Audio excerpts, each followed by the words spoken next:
All right, so we hear it all the time. Follow up is key. It's going to make the difference between good investors and bad investors, especially working with agents. So, I just wanted to give you a live example of what just happened to me and a couple learning lessons that I took away from it as well. I was following up with one of the agents that I had in my nurture pipeline, and first learning lesson is I pulled it up and noticed that there was a property that had a task and that was set for last week.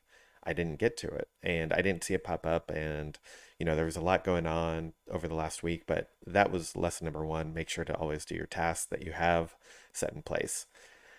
Follow up part number two is I followed up with her. I saw the property was still listed, so I, instead of just texting and saying, hey, checking in, whatever.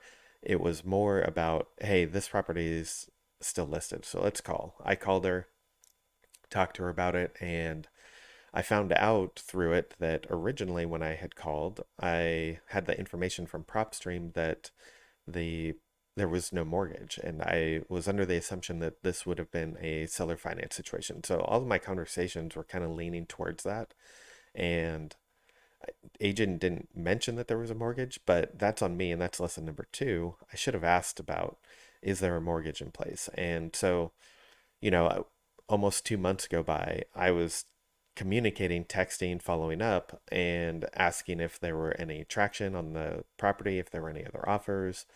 But I was this whole time under the assumption that it was seller finance and that was going to be the strategy.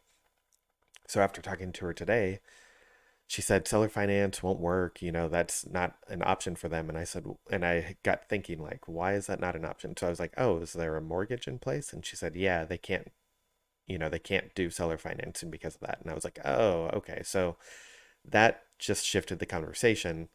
And that was lesson two. Like, always check on that information and make sure what you're discussing with the agent is actually accurate to what you originally thought.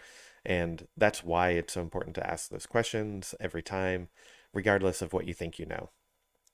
So immediately after telling me that, and I said, oh, okay, well, that's interesting. So we actually can help with that situation too. We've closed a couple deals recently where we've helped by paying the mortgage that's in place and letting the seller move on.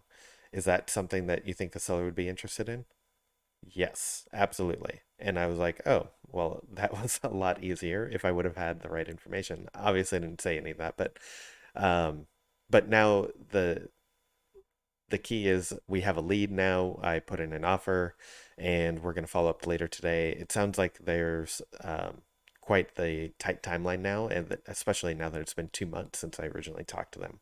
So really excited about this. I'm going to bring in somebody from the sub 2 group in the Northwest to help JV on this one, and we're going to close it up hopefully in the next few weeks. So I'll keep you updated, on what progresses. We still have to, figure out what the information is on the property, underwrite it, make sure that it actually pencils out and what the seller needs. But fingers crossed, and that we've got a deal going in. And I will keep you updated. Make sure to like the video, subscribe to the channel so you can see more content like this, and have a great day.